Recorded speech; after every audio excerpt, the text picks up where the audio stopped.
আসসালামু আলাইকুম। এই মুহূর্তে যারা আমাদের সঙ্গে যুক্ত হয়েছেন তাদেরকে অসংখ্য ধন্যবাদ জানাইতেছি। এই মুহূর্তে আমি চলে আসলাম আপনাদেরকে শীতের সকালের সুন্দরময় দৃশ্য দেখানোর জন্যে। বিগত অনেক দিন যাবৎ হয় আমার পেজে এবং ইউটিউব চ্যানেলে কোনো ভিডিও দেওয়া হয় না। কাজের ব্যস্ততা থাকার কারণে আমি ভিডিও করতে পারি নাই এবং গ্রামের বাহিরে ছিলাম, সে কারণে বিশেষ করে আরও গ্রামের সুন্দরময় দৃশ্যের ভিডিওগুলো আপনাদেরকে দিতে পারিনি। আজকে থেকে আবার রেগুলার আপনাদেরকে গ্রামের দৃশ্যর ভিডিও দিব। সেজন্য সকালে ভোরে 6টায় ঘুম থেকে উঠে বের হয়েছি।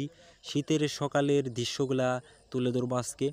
বাড়ি থেকে বের হওয়ার পরেই পূর্ব আকাশে সূর্য উদয় হওয়াটা আমার চোখে পড়ল। পূর্ব আকাশে দেখি লাল আচ্ছন্ন হয়ে সূর্য উদয় হইতেছে। সে দৃশ্যটা আমার দেখে অনেক ভালো লেগেছে এবং আপনারা যারা শহরে থাকেন এবং গ্রামের বাইরে থাকেন, বেশিরভাগ সময় ঘুমে ব্যস্ত থাকেন, সকালবেলায় উঠতে পারেন না, তাদের জন্য আজকের এই ভিডিওটি করা। আপনারা অবশ্যই সকালে কত সুন্দরময় দৃশ্য থাকে এবং সুন্দরময় পরিস্থিতির মধ্যে সূর্য উদয় হয় সেই দৃশ্যটি দেখানোর জন্য